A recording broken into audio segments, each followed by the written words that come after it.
Kemudian di dalam surat Al-Fatihah masih ada lagi yang lebih inti lagi. Wa sirru al-Fatihah fi iyyaka na'budu wa iyyaka nasta'in. Inti sari di dalam surat Al-Fatihah itu adalah ada pada iyyaka na'budu wa iyyaka nasta'in. Fatadammanat anwa'u at-tauhid as-salasah. Terkandung di dalam surat Al-Fatihah ini 3 macam tauhid. Tauhidur rububiyah yukhadu min qawlihi rabbil alamin. Tauhid rububiyah. Jadi ketika kita membaca surat Al-Fatihah dengan situ kita mendapat ilmu pengetahuan tentang tauhid rububiyah. Dari mana? Dari pernyataan Allah Subhanahu wa taala, Rabbil alamin, Rabb semesta alam. Rabb semesta alam ini yang menciptakan, yang mengatur, yang menghidupkan dan mematikan dan yang memberi rezeki. Itu adalah Allah Subhanahu wa taala bagi semesta alam semuanya ini. Karena alam itu adalah segala sesuatu selain Allah Subhanahu wa taala. Itu adalah alam. Apapun yang selain Allah itu adalah namanya alam. Dan segala sesuatu yang selain Allah itu di bawah rububiyahnya Allah Subhanahu wa taala. Penciptaan, pengaturan daripada Allah Subhanahu wa taala. Wa tauhidul ilahiyah terkandung di dalam surat Al-Fatihah, tauhid al-ilahiyah, tauhid al-uluhiyah, tauhid ar-rububiyah itu dengan seseorang mengakui akan keesaan Allah Subhanahu wa taala di dalam penciptaan, pengaturan alam semesta ini serta penghidupan serta kematian dan perizkian daripada makhluknya. Ini adalah tauhid ar-rububiyah. Ada pada ayat alhamdulillahi rabbil alamin. Kemudian tauhid al-ilahiyah, tauhid al-uluhiyah. Apa makna tauhid al-uluhiyah? Yaitu adalah pentauhidan Allah Subhanahu wa taala, pengesaan Allah Subhanahu wa taala di dalam al-ibadah. Di dalam peribadatan, artinya segala jenis bentuk daripada peribadatan hanya semata-mata dipersembahkan kepada Allah Subhanahu wa taala, tidak boleh dipersembahkan kepada selainnya. Hanya Allah lah yang berhak untuk diibadahi. Itu yang makna inti daripada la ilaha illallah. Tidak ada ilah sesembahan yang berhak untuk disembah selain Allah. Itu tauhid al-uluhiyah yang diutusnya para rasul. Diturunkan kitab-kitab itu adalah dalam rangka mendakwakan tauhid al-uluhiyah ini secara khusus. Permusuhan antara rasul dengan umatnya yang mengingkarinya tidak lain karena tauhid al-ilahiyah. Rasulullah sallallahu alaihi wasallam tinggal di Mekah selama 13 tahun, tidak lain dakwanya yang paling inti itu adalah tauhid al-uluhiyah. Demikian juga para rasul tidaklah mereka diutus ke umatnya, melainkan dakwah yang paling khusus yang mereka dakwakan kepada umatnya itu adalah tauhid al-uluhiyah, berdalil dengan firman Allah Subhanahu wa taala, wa laqad ba'athna fi kulli ummatin rasulan an ya'budullaha wajtanibut taghut. Sungguh telah kami utus di setiap umat seorang rasul dalam rangka sembahilah Allah dan jauhilah at-taghut. Jauhilah at-taghut. Nah, tauhid al-uluhiyah terkandung di dalam surat Al-Fatihah. Yu'khadu min lafzi Allah, diambil dari kata lafaz Allah. Jadi dalam ketika kita mengucapkan Allah itu sendiri, kita sebenarnya telah mentauhidkan Allah Subhanahu wa taala, tauhid al-uluhiyah. Menyatakan bahwasanya yang berhak untuk diibadahi adalah Allah semata. Orang yang mengucapkan Allah tapi ternyata dia masih menyembah selain Allah, maka ucapannya tidak sesuai dengan prakteknya. Wa min qauli iyyaka na'budu, dan demikian juga dari firman Allah Subhanahu wa taala, hanya kepada Engkaulah kami menyembah. Sesembahan itu hanya khusus bagi Allah Subhanahu wa taala. Kemudian tauhid yang ketiga, wa tauhidul asma'i wa sifat. Apa yang dimaksud dengan tauhid al-asma wa sifat? yaitu menetapkan bagi Allah nama-nama dan sifat-sifat yang telah Allah Subhanahu wa taala tetapkan bagi dirinya di dalam Al-Qur'an atau yang ditetapkan oleh rasul-rasulnya di dalam Al-Qur'an, di dalam As-Sunnah, dengan tidak menolaknya, dengan tidak merubahnya, dengan tidak mereka-reka bentuk daripada nama dan sifat tersebut, dan dengan tidak menyerupakannya dengan sifat-sifat makhluk. Wa huwa itsbatu sifatil kamali lillahi ta'ala, yaitu menetapkan sifat-sifat yang sempurna bagi Allah Subhanahu wa taala, allati asbataha li nafsi, yang Allah Subhanahu wa taala tetapkan sifat-sifat tersebut untuk dirinya. Allah lebih mengetahui daripada makhluk akan dirinya daripada yang lainnya. Maka ketika Allah Subhanahu wa taala menetapkan dirinya memiliki yad, tangan, apa susahnya kita untuk menetapkan bagi Allah Subhanahu wa taala Allah memiliki yad, tangan? Karena Allah sendiri yang menyatakannya. Allah sendiri mengetahui kalau itu adalah sifat zatnya. Kenapa harus dirubah maknanya menjadi makna nikmah?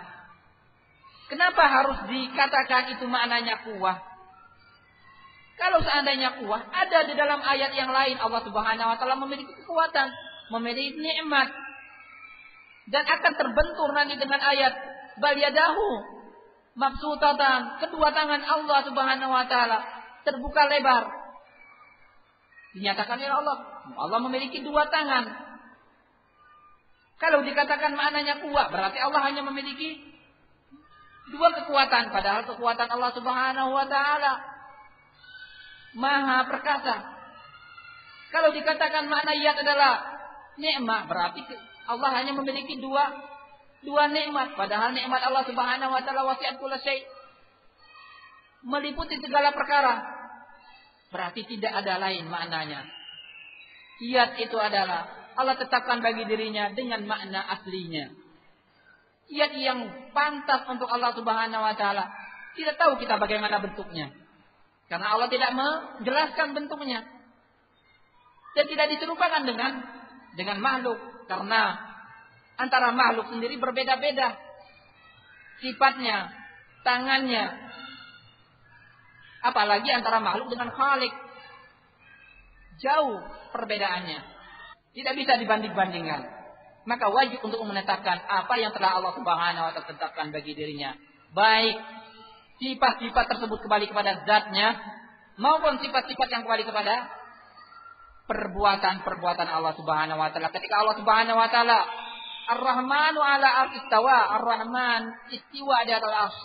Apa sulitnya kita menetapkan kalau Allah Subhanahu wa taala beristiwa di atas arsy-Nya? Karena itu adalah Allah sendiri yang menetapkan bagi dirinya istiwa ini. Adapun bagaimananya, maka kembali kepada Allah Subhanahu wa taala. Ilmu kita terbatas untuk mengetahui itu semua. Akal kita terbatas untuk meliputi itu semua. Maka cukup kita menetapkan bahwasanya Allah Subhanahu wa taala beristiwa dengan makna istiwa yang ma'ruf, berada di atas ketinggian ulu war irtifa. Oleh sebab itu kata Syekh di sini, menetapkan sifat-sifat yang sempurna bagi Allah yang telah Allah Subhanahu wa taala tetapkan bagi dirinya, wa asbataha lahu rasuluhu, dan apa yang telah ditetapkan oleh rasulnya untuk Allah Subhanahu wa taala, min ghairi ta'til, dengan tidak menolaknya, mengingkarinya, wala tamtsil, dan tidak menyerupai dengan sifat makhluk, wala tasbih. Wa qad dalla ala dzalika lafdhu alhamdu. Di dalam surat Al-Fatihah ditunjukkan dari tauhid al-asma wa sifat dari kata alhamd.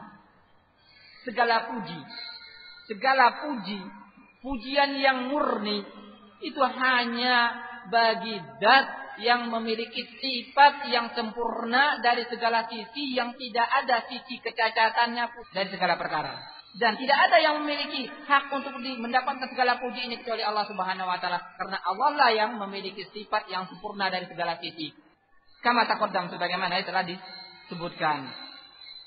Wa tadammanat isbatun nubuwah, di dalam ayat ini Di dalam surat Al-Fatihah terkandung penetapan an-nubuwah, kenabian. Dari sisi apa? Fi qaulihi ihdinas siratal mustaqim. Tunjukkanlah bagi kami siratal mustaqim, jalan yang lurus. Apa hubungannya dengan nubuwah? Dengan kenabian?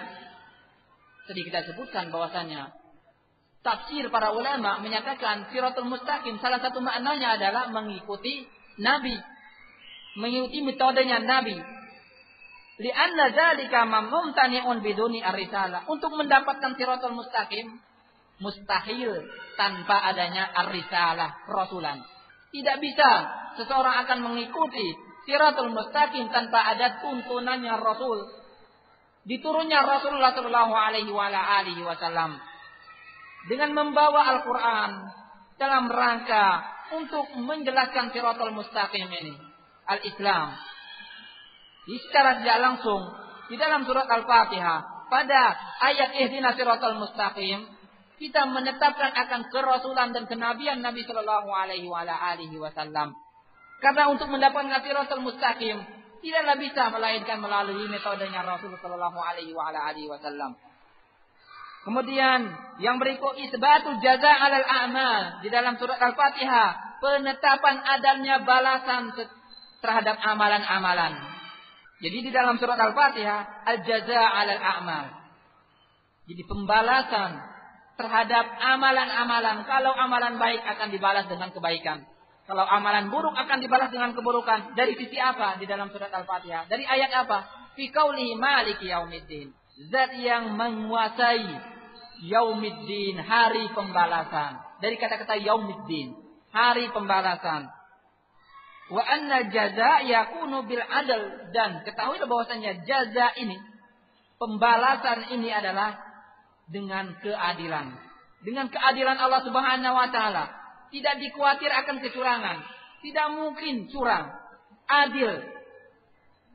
Seadil-adilnya.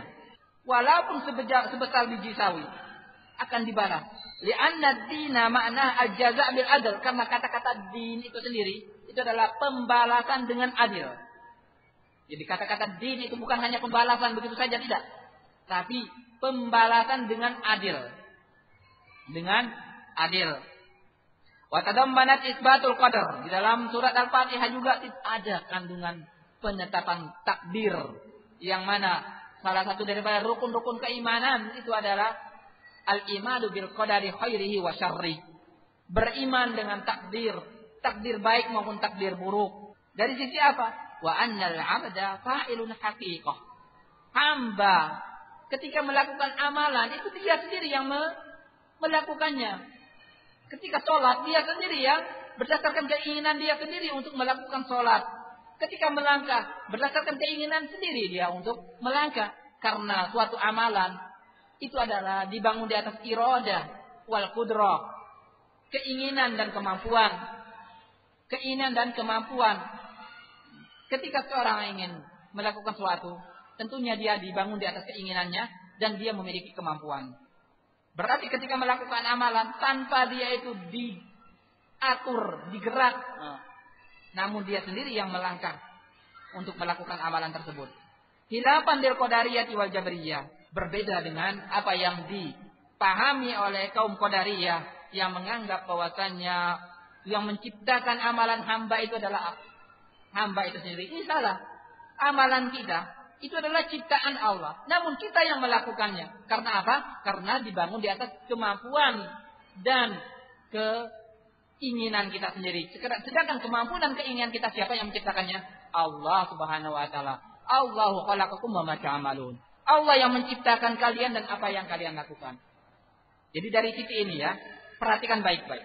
Al-Qadariyah mengatakan perbuatan-perbuatan hamba itu adalah ciptaan Allah. Ini kekeliruan yang fatal. Salah.